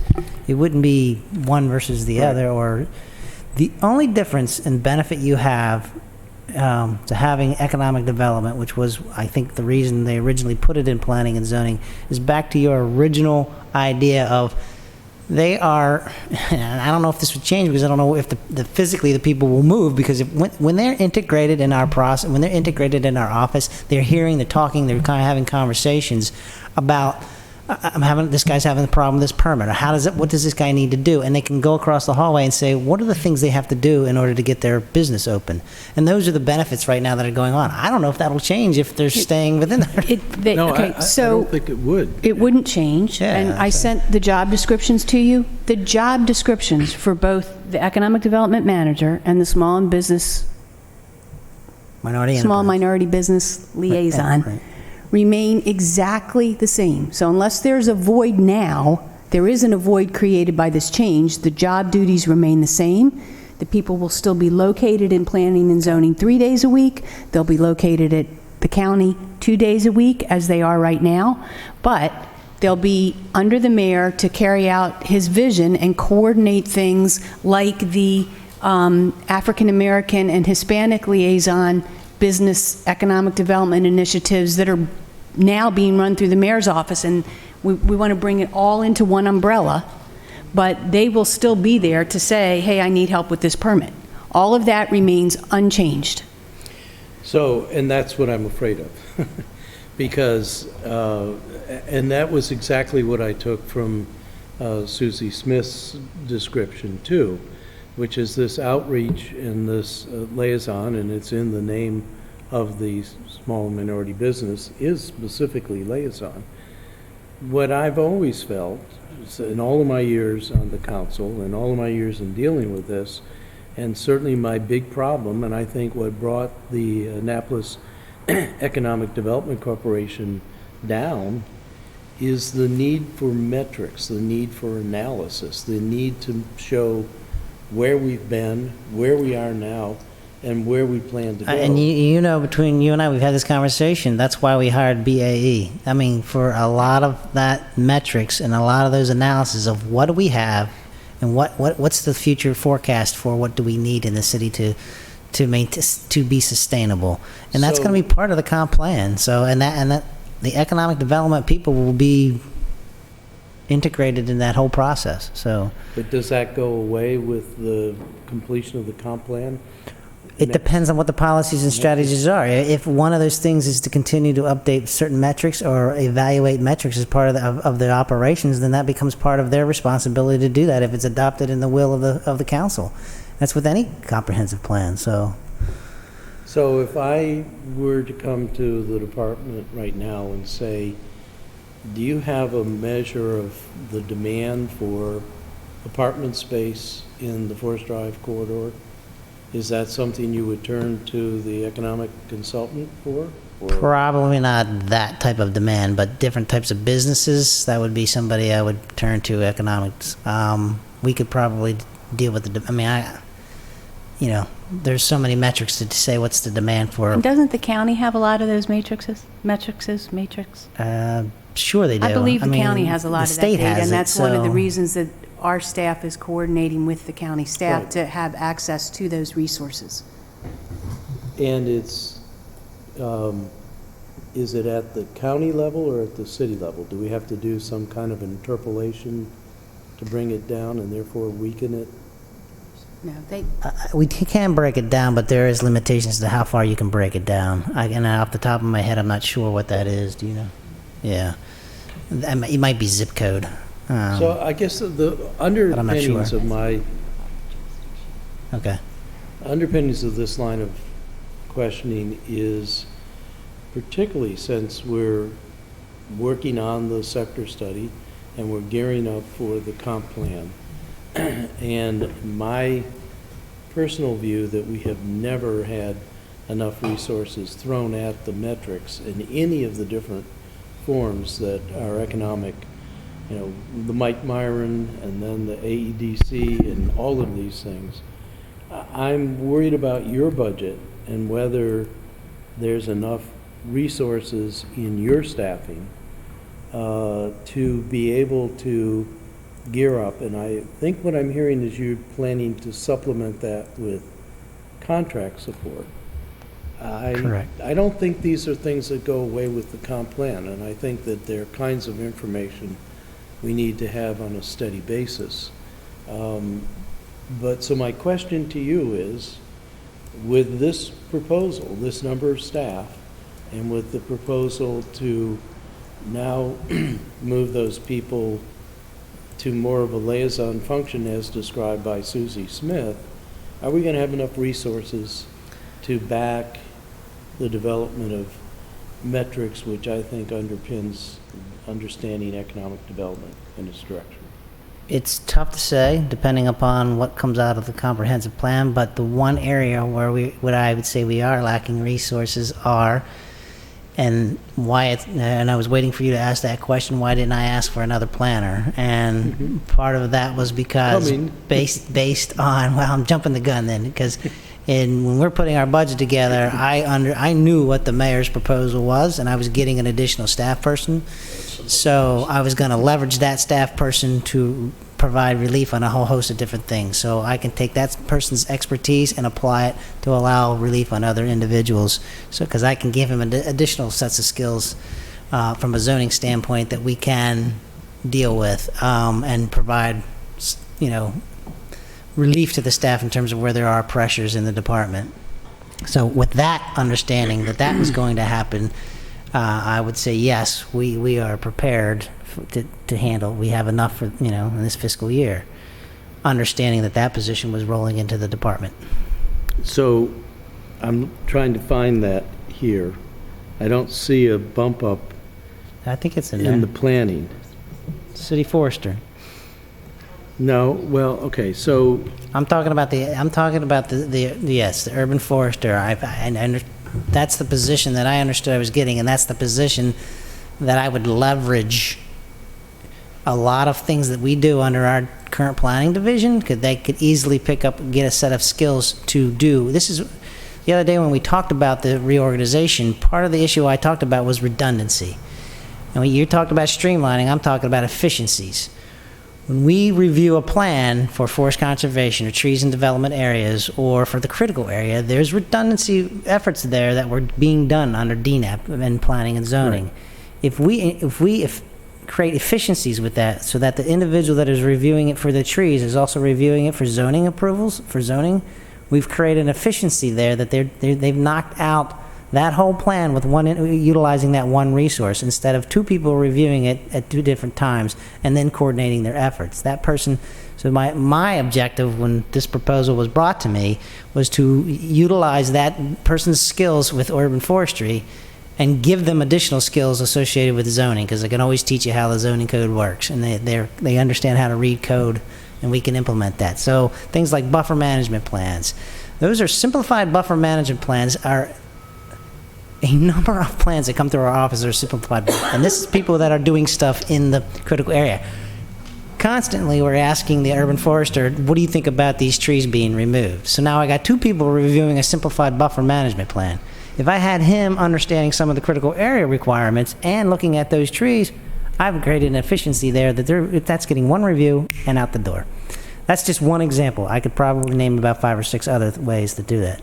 So that's why. Let's return to your planner, because as it happens, I was having wine with Gary Swerzer last night at my next door neighbor's house. That'll teach you. And that was that was one of the things that he argued is we need more planners in planning and zoning. And I think, and this is my concept of it, but a planner would be someone who would want to be asking some of the supply and demand kinds of questions that I'm asking. Why would we build something if there's no demand for it? Why would we not build something if there is a demand for it? Now, I don't know what an urban planner does, but I assume that's one of the things That's that part they of look it. at. That's not, well, I'm specifically trying to fill a pinch right now, an existing pinch right now where, I mean, a lot of current planning staff pull on Sally. So some of the stuff that you're talking about, the supply and the research, she doesn't have the time to do that because she's helping out the current planners with reviewing some of their plan reviews based on, I don't know, traffic, critical area, what's their non-automobile, and also Right. comprehensive consistency with comprehensive plan. So those are things that her time and Eric's time is getting pulled off right now, where if I had, because of the pinch with the application sitting in your face, I need this tomorrow, Right. kind of thing. So, Well, so you're kind of confirming my fear. I think, Teresa, you were trying to get my attention. So as Pete has discussed, by moving the city forester position into planning and zoning, it removes duplicative efforts that are now going on. It frees up time that then the planners can do other planning functions that they can't do right now because they're doing the same work as the city forester. So this is one of the reasons we've proposed what we've proposed, is to put the forester under planning and zoning where the regulations are that pertain to trees and urban forestry, reforestation, and afforestation. I sent you all the job description for the city forester, which is different than the job description now for the environmentalist. Same position, different title. It is a grade higher. The job description is administering the urban forestry program, reviews landscape and tree preservation plans for any development for compliance with the City Code and Forest Conservation Act, attends pre-construction meetings to ensure tree protection, performs tree-related inspections at construction sites, reviews development proposals for environmental compliance and environmental design as part of the permitting process, and then performs landscape bond inspections for grading permits, ensures compliance with approved plans, a whole host of things. But it is giving the city forester the regulatory authority under the Department of Planning and Zoning to do the regulations that are under the code provisions that fall under planning and zoning. That is what we are proposing, and that is why we have proposed it. So I see here in the staffing, I'm on page 70, planner, I see there are 2, and there will remain 2. But I'm trying to figure out, you have a degree, advanced degree in planning, and we have, I never can remember his name, the young fellow that we've hired. Eric, Eric, yes. Who's the other planner? The planners are Eric Borchers and Cynthia Gudenius. Then we have senior planners, which are Kevin Scott and Jackie Rouse. They are called planners. Right, yes, but that's not what their degrees are in. No, No, okay. but that is the job function that they Right. do. They Okay. have experience in that. So I'm concerned, it is called the Department of Planning. And zoning. Planning, and zoning. So that I think there's- you're looking for comprehensive planning. So we have, Eric and I are the comprehensive planning Right, division. and your degrees are, I took a geography course as an undergraduate. There's a lot of overlapping, as I understand it, things there, so that's fine, but I just am worried that it's not enough. I am also AICP credentialed and Right. have Right. 15 years of experience in Yeah. planning. Yeah, no, praise the Lord, I agree, but I've just heard comments that, we're not qualified to do Pardon our me? job. I've just heard comments that we're not qualified. But we No, don't have people who are well, qualified. you misheard me. I certainly, but I'm worried, first of all, Kevin and Cynthia and Tom are spending a lot of their time on current stuff, not on the planning stuff, well, the that's what their future-looking job stuff. descriptions are, though. So that's Yeah. what they're, if you're talking about getting more individuals, yes, we to do more research, data collection, and, analysis, you can certainly add those individuals in there, but that's something that you're going to have to establish through a policy, through your comprehensive plan, like we said. But we've gone through this round and round about how it has not been funded. It has not been a priority from administration to administration. So if you want to increase the size of the department, I know Eileen Fogarty, when she sat on the transition team, talked about how the size of the department was twice its size in just the planning side of the equation. We are doing what we can with the resources we've got. What has happened over the past couple of years is we've gone to contractual services. Money has been put in there to try to supplement the one-offs, if you will, to do the data, the analysis. You're right. It is a one-off. It's done, and it's over with. We've tried to move away from that direction so that when we are finished with it, we have the data, and it is simply an update. The data is not taken by the consultant, and then and we have a paper format. No, I want the raw data. And then I've explained this through the comprehensive plan update. We want the information. I want the databases. I want the raw data associated with this. So in the future, staff is able to look at the process, the methodology that use, and we incorporate that data into it.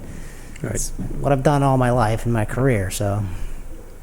And building the models like the traffic Correct. model. Right. How are we, do we still have resources from PALS? University of Maryland? We do not. We have the information from them, and Eric is one of the persons that has taken that data and up, he's regularly updating that information, the land use data, those kinds of things. So, yeah. Who's doing that? Eric. Okay. And the George Mason was kind of a one-off. Is there any carryover from that? We weren't involved. in Yeah, that. when I saw that presentation, I was like, huh. You weren't involved. You weren't involved. I think it was mainly Public Works who was working with them. Who did it? Public Works, I think. Oh, okay. All right.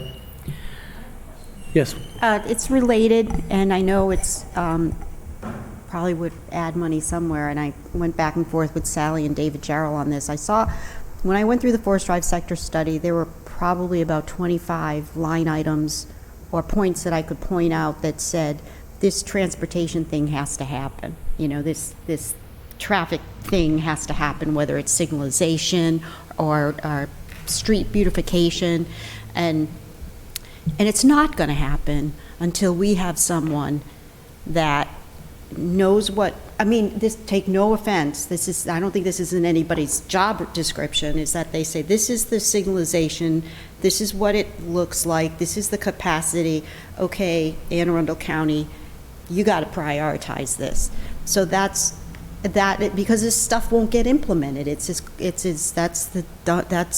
and you spent what, how much, $150,000 on a study, you want it, the acceptable elements implemented. So I'm struggling with who and what this person is, of course, where money would come from, but right now I'm thinking it's more of a traffic engineer and would be in DPW as a capital expense.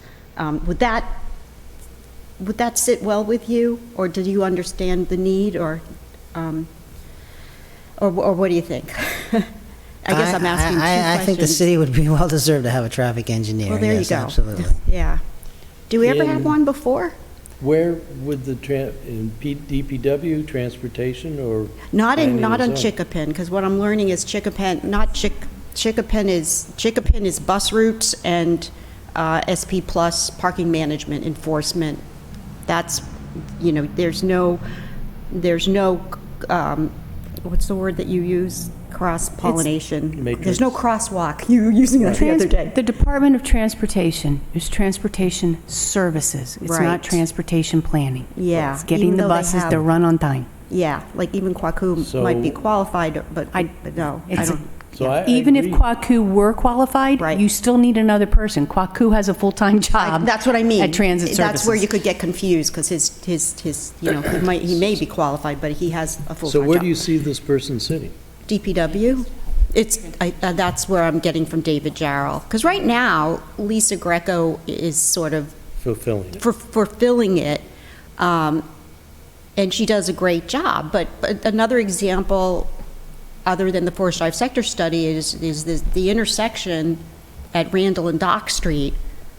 that, to sell that, for lack of a better word, on, to say this is why, this is da-da-da-da, because it would take an effort. So if you want me to just, having lots of experience in traffic engineering and transportation planning, I mean, what you need is somebody who can take the transportation plan and put it into operation, so becoming Oh, the wait, chat. say that slower, because I'm going to put that in my amendment. Say that again. What you need is somebody to have the ability to read a traffic impact analysis and translate that into an operational analysis. Yes. Because what you're seeing is the traffic studies are being done, and then ideas are thrown out there to Yeah. solve the problem.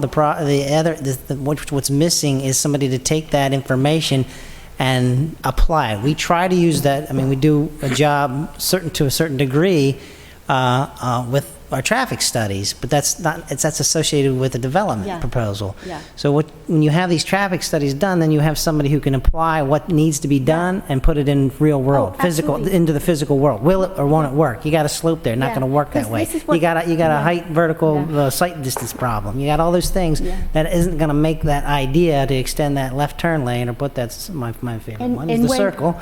Yeah, I'm so excited So- about this, because when you don't have that, the study at Randall and Dock is a perfect example of what happens. You don't have that person to translate on what the need is. You go to consultant, and they design this bells and whistles. They take out everything from the file drawer to put in this intersection, because, and so then it's rejected because the public is saying, I don't want to spend $500,000 on this so I can safely cross the street. You want somebody to translate what the needs are, that all those studies tell you, Right. so. No, I know, and that's why I have a hard time. Planning, it seems to me, is an important universe, but that we had a DPW study that I thought was coming from you guys. I think that and this is where I'm positively impressed by the arguments that Teresa's making. It feels to me like we need more matrix management kind of thing to make sure that there's a coordination. So putting a traffic engineer in DPW, I'm worried we're going to get DPW solutions, not planning Well, solutions. they talk to each other. Yeah, well, that's what I got to figure out, is how do we make that? I mean, I understand your concern, but would that, I can tell you I'll just give you my experience now that I'm walking out the door. This drastically changed over the last 4 years. The coordination efforts and the understanding between what the departments do. And what I've impressed upon staff is that you need to talk to one another in order to make this work for all of us. It's not just, and that's why I keep saying, Gavin does the one in Annapolis. Before even Gavin got started here, I used to say, people don't understand that it's public works or it's planning and zoning. All they know is the city did this, or if they get a violation from us and it's really a stormwater management issue, I look at my inspector and I say, they don't care who's responsible. They just know it's the city that needs to answer this. So we've stressed upon that since I've been here, and it's been a better coordination constantly over the past, I could say for the last 4.5 years. So we continue to work on that, and your point's well taken. And we probably need a better upgrade in systems, is what I get back to. And when we're doing permits and we're doing project reviews, everybody on board and getting that information on that track, it's on the online system that we have for tracking projects and permits and because you just, 20 minutes ago, you gave a great argument for having the tree forester in planning and zoning in the interest of having collaboration and a successful project, which I think is And what we all efficiencies. want, and the efficiencies.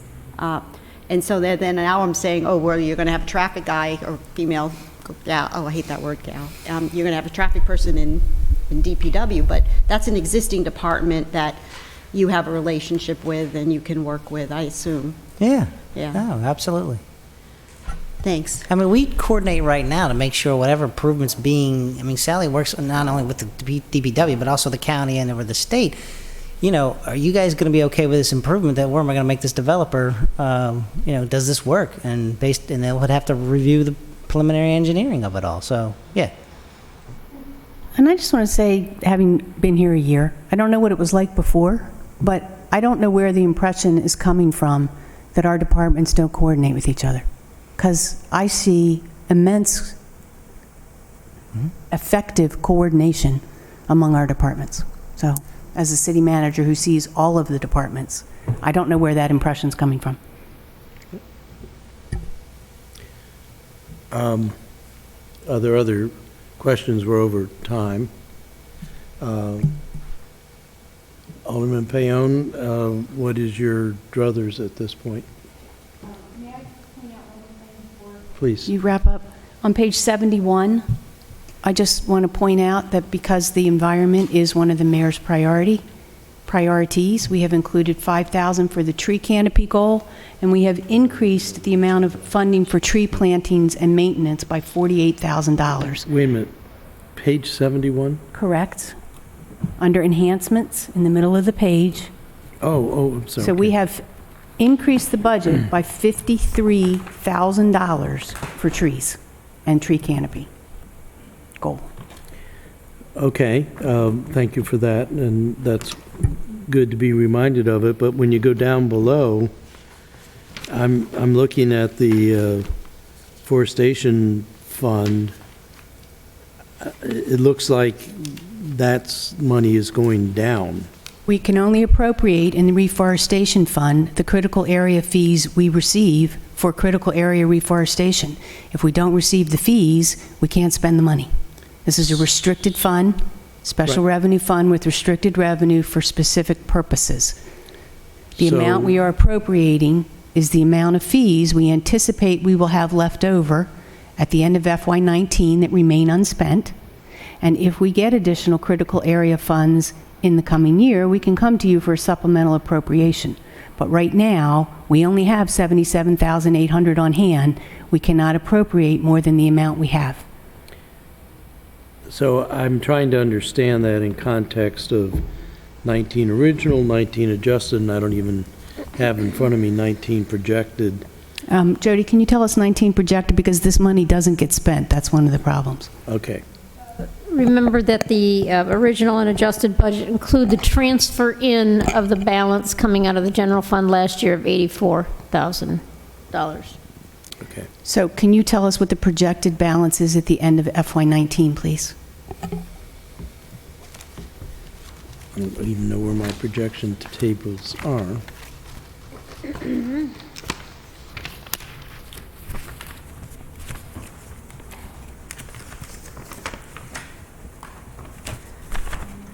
$77,800? At the end of 19, yes. Yeah, the amount we'll have on hand at the end of FY19 is $77,800. And I will tell you that this money is rarely spent because the Office of Environmental Policy has a difficult time locating critical area parcels where we can do our reforestation plantings. And I know that they had approached the Critical Area Commission to see if we might use it for some other purposes that aren't necessarily trees in the critical area. And Jackie has not gotten back to me with whether the critical area has approved that change or not. Pete, do you know? Last I saw was there was the agreement being drafted and the attorneys were reviewing Yeah. it, so. So we're hopeful that they'll allow us to modify the purposes of what it can be used for, so we can actually use it to do some good things in the critical area. But in the meantime, it's restricted to trees, and we can only appropriate the amount we have on hand. That's why you see a decrease. So with the reorganization, who would be looking to find places to spend this money? Both the city forester would, and I would hope that the environmental policy advisor would also help us doing exactly this kind of thing, like, can we go to the critical area? What's the best environmental policy we can adopt? Can we go to the critical area and find other uses for these funds that enhance our environment? So again, it would be a coordinated effort between the mayor's office, environmental policy advisor, and the city forester and the Office of Planning, Department of Planning and Zoning.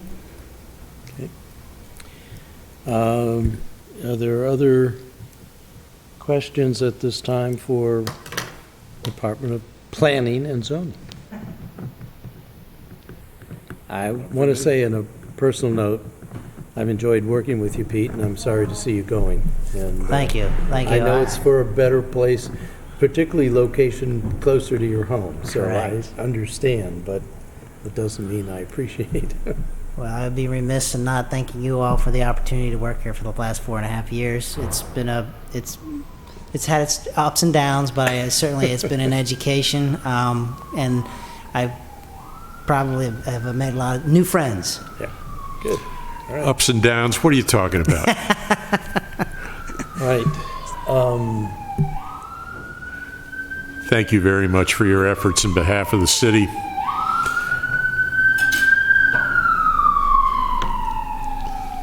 I share my colleagues' comments. It's been great working with you, despite what my brother said about you. I knew that was coming, and it was coming. And I will say that we have asked Sally if she would be our acting Director of Planning and Zoning, and she has She's agreed to do done so. that before? Graciously Yep. agreed to do so. Don't look so happy. Yeah, right. All right. What is the mind of the committee? I move that we adjourn. I'll second that. We have, I think, some unfinished business here, but all those in favor, signify by saying aye. Aye. The ayes have it. All right. We do have